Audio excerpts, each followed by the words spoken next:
ಭಾರತೀಯ ಜನತಾ ಪಕ್ಷದ ಸಾಮಾನ್ಯ ಕಾರ್ಯಕರ್ತರಲ್ಲಿ ಒಂದು ರೀತಿಯ ಸಂಭ್ರಮದ ವಾತಾವರಣ ಸೃಷ್ಟಿಯಾದಂತಾಗಿದೆ. ಈ ದೇಶದಲ್ಲಿ ಪ್ರಥಮ ಬಾರಿಗೆ ರಾಜ್ಯಸಭೆಗೆ ಅಶೋಕ್ ಗಸ್ತಿ ಮತ್ತು ಈರಣ್ಣ ಕಡಾಡಿ ಅವರನ್ನು ಆಯ್ಕೆ ಮಾಡಲಾಗಿದೆ. ಬಿಜೆಪಿಯ ಬೂತ್ ಮಟ್ಟದಿಂದ ಹಿಡಿದು ತನ್ನದೇ ಆದಂತಹ ಕಾರ್ಯಕ್ಷೇತ್ರದಲ್ಲಿ ಪಾರ್ಟಿಯ ನಿಷ್ಠಾವಂತ ಕಾರ್ಯಕರ್ತರಾಗಿ ಸೇವೆ ಸಲ್ಲಿಸಿದ ಸಾಮಾನ್ಯ ವ್ಯಕ್ತಿಗಳಿಬ್ಬರಿಗೆ ರಾಜ್ಯಸಭೆಯಲ್ಲಿ ಸದಸ್ಯರಾಗಲು ಬಿಜೆಪಿ ಅವಕಾಶವನ್ನ ಮಾಡಿಕೊಟ್ಟಿದೆ. ಇದು ಬಿಜೆಪಿಯು ಇವತ್ತು ಸಾಮಾನ್ಯ ಕಾರ್ಯಕರ್ತರನ್ನು ಗುರುತಿಸಿ ಅವರಿಗೆ ಸ್ಥಾನಮಾನವನ್ನ ನೀಡ್ತಾ ಇರುವುದು ಅಂತ ಜಿಲ್ಲಾ ಉಸ್ತುವಾರಿ ಸಚಿವ ಕೋಟ ಶ್ರೀನಿವಾಸ ಪೂಜಾರಿ ಹೇಳಿದ್ದಾರೆ.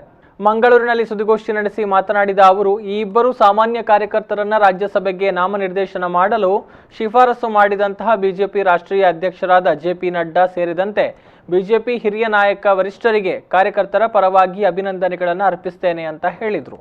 ಇಡೀ ಕರ್ನಾಟಕ ರಾಜ್ಯದಲ್ಲಿ ಮಾತ್ರ ಅಲ್ಲ, ಇಡೀ ದೇಶದಲ್ಲಿ ಭಾರತೀಯ ಜನತಾ ಪಕ್ಷದ ಸಾಮಾನ್ಯ ಕಾರ್ಯಕರ್ತರಿಗೆ ಪಕ್ಷ ನಮ್ಮ ಜೊತೆಯಲ್ಲಿದೆ, ನಮ್ಮನ್ನು ಗುರುತಿಸಿದಂತೆ ಅಂತ ಅನ್ನುವಂಥ ಭಾವನೆಗಳು ವ್ಯಕ್ತ ಆಗಿದೆ.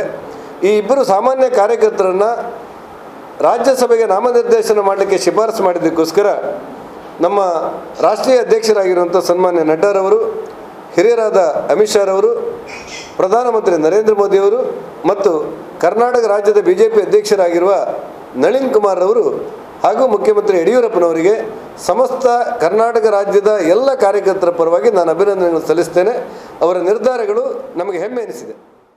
ಏನೋ ವೆನ್ಲಾಕ್ ಆಸ್ಪತ್ರೆಯನ್ನ ಕೊರೋನಾ ಆಸ್ಪತ್ರೆಯಾಗಿ ಘೋಷಣೆ ಮಾಡಿದಂತಹ ವಿಚಾರ ಮತ್ತೆ ವೆನ್ಲಾಕ್ ಆಸ್ಪತ್ರೆ ಸಾರ್ವಜನಿಕರಿಗೆ ಮುಕ್ತವಾಗಲಿದೆ ಅಂತ ಸಚಿವ ಕೋಟ ಶ್ರೀನಿವಾಸ ಪೂಜಾರಿ ಹೇಳಿದರು. 2 ದಿನಗಳಲ್ಲಿ ಮತ್ತೆ ಹೊರ ರೋಗಿಗಳಿಗೆ ಚಿಕಿತ್ಸೆಯ ವ್ಯವಸ್ಥೆಯನ್ನು ಮಾಡಲಾಗುತ್ತೆ.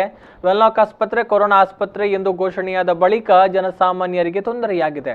ಸರ್ಕಾರಿ ಆಸ್ಪತ್ರೆ ಇಲ್ಲದೆ ಜನಸಾಮಾನ್ಯರಿಗೆ ಚಿಕಿತ್ಸೆಗೆ ತೊಂದರೆಯಾಗಿತ್ತು. ಆದರೆ ಮತ್ತೆ ವೆನ್ಲಾಕ್ ಆಸ್ಪತ್ರೆಯು ಸಾರ್ವಜನಿಕರಿಗೆ ಮುಕ್ತವಾಗಲಿದೆ ಎನ್ನುವಂಥ ಮಾಹಿತಿಯನ್ನು ಕೊಟ್ಟಿದ್ದಾರೆ. ವೆನ್ಲಾಕ್ ಆಸ್ಪತ್ರೆಯ ಹೊರರೋಗಿಗಳಿಗೆ ತೆರೆಯುವಂಥ ಕೆಲಸಗಳನ್ನು ಮಾಡ್ತಾ ಇದ್ದೇವೆ. ಇವತ್ತು ನಾಳೆ ಒಳಗೆ ಅಂತಿಮವಾದಂಥ ಕೆಲಸಗಳನ್ನು ಮಾಡಿ ದಿವಸ 700-800 ಜನ ಹೊರರೋಗಿಗಳಿರ್ತಾರೆ. ಬೇರೆ ಆಸ್ಪತ್ರೆಯಲ್ಲಿ ಚಿಕಿತ್ಸೆ ಕಷ್ಟ ಆಗ್ತದೆ ಅನ್ನೋದು ನಮಗೆ ಇರುವಂಥ ಸ್ಥಿತಿ. ಅದು ನಾವು ವೆನ್ಲಾಕ್ ಆಸ್ಪತ್ರೆಯನ್ನು ಕೊರೋನಾ ಆಸ್ಪತ್ರೆಯಾಗಿ ಪರಿವರ್ತಿಸುವಾಗ ಇಷ್ಟು ದೀರ್ಘಗಳ ಕಾಲ ಈ ಕೊರೋನಾ ನಮ್ಮನ್ನು ಎಳ್ಕೊಂಡು ಬರ್ತದೆ ಅಂತ ನಮ್ಗೆ ಅನಿಸಿರಲಿಲ್ಲ. ಆದರೆ ಹೊರರೋಗಿಗಳಿಗೆ ತೊಂದರೆ ಆಗಬಾರ್ದು ಅನ್ನೋ ಕಾರಣಕ್ಕೋಸ್ಕರ ಹೊರರೋಗಿ ವಿಭಾಗವನ್ನು ತೆರಿತೇವೆ. ನಾಳೆ ಅಥವಾ ನಾಡ್ದು, ಇವತ್ತಿಂದ ಪ್ರಾರಂಭ ಮಾಡ್ತಿದ್ದೇವೆ. ನಾಳೆ ಅಥವಾ ನಾಡ್ದನ್ನು ಸಂಪೂರ್ಣವಾಗಿ ತೆರಿತೇವೆ ಮತ್ತು ಮುಂದಿನ ದಿನಗಳಲ್ಲಿ ಹಂತ ಹಂತವಾಗಿ ಚಿಕಿತ್ಸೆಯನ್ನು ವಿಸ್ತರಿಸುವಂಥ ಕೆಲಸಗಳನ್ನು ಮಾಡ್ತೇವೆ. ಇನ್ನು ಕರ್ನಾಟಕ ಕೇರಳ ಗಡಿ ಭಾಗದಲ್ಲಿ ಉದ್ಯೋಗಿಗಳಿಗೆ ತೊಂದರೆಯಾಗುವ ನಿಟ್ಟಿನಲ್ಲಿ 3 ಹೆಲ್ಪ್ ಡೆಸ್ಕ್ಗಳನ್ನು ಜಿಲ್ಲಾಡಳಿತದ ವತಿಯಿಂದ ಮಾಡಬೇಕು ಎನ್ನುವಂತಹ ಆದೇಶವನ್ನು ನೀಡಲಾಗಿದ್ದು, ಅದರಂತೆ ಹೆಲ್ಪ್ ಡೆಸ್ಕ್ಗಳನ್ನು ತೆರೆಯಲಾಗಿದೆ. ಕಾಸರಗೋಡಿನಿಂದ ನಮ್ಮ ಜಿಲ್ಲೆಗೆ ಬರುವವರಿಗೆ ನಿಂತ ಸ್ಥಳದಲ್ಲೇ ಪಾಸ್ಗಳನ್ನು ಕೊಡುವಂತಹ ವ್ಯವಸ್ಥೆಯನ್ನು ಮಾಡಲಾಗಿದೆ. ಹೆಲ್ಪ್ ಡೆಸ್ಕ್ ತೆರೆದಿರುವುದರಿಂದ ಜನರ ಸಮಸ್ಯೆಗಳು ನಿವಾರಣೆಯಾಗುತ್ತೆ ಅಂತ ಕೋಟ ಹೇಳಿದರು. ತಕ್ಷಣ ನಿನ್ನೆ ರಾತ್ರಿಯಿಂದ ಕಾರ್ಯಪ್ರವೃತ್ತರಾಗಿ ಇವತ್ತು ಬೆಳಗ್ಗೆ 10 ಗಂಟೆಯ ಒಳಗೆ 3 ಹೆಲ್ಪ್ ಡೆಸ್ಕನ್ನು ತಲಪಾಡಿಯಲ್ಲಿ ಮಾಡಬೇಕು. ನಮ್ಮ ಜಿಲ್ಲೆಯ ವತಿಯಿಂದ, ನಮ್ಮ ಜಿಲ್ಲಾಡಳಿತ ವತಿಯಿಂದ 3 ಹೆಲ್ಪ್ ಡೆಸ್ಕ್ಗಳನ್ನು ಕಾಸರಗೋಡಿನ ಒಳಬರುವ ಪ್ರಯಾಣಿಕರಿಗೋಸ್ಕರ ಮಾಡಬೇಕು. ಯಾರ್ಯಾರು ಬರ್ತಾರೆ ಅವರ ದಾಖಲೆಗಳನ್ನು ಸ್ವೀಕಾರ ಮಾಡಿ ನಿಂತ ಕ್ಷಣದಲ್ಲಿ ಅವರಿಗೆ ಪಾಸ್ ಕೊಡಬೇಕು ಅನ್ನುವಂಥ ಸೂಚನೆಯನ್ನು ಕೊಡಲಾಗಿದೆ.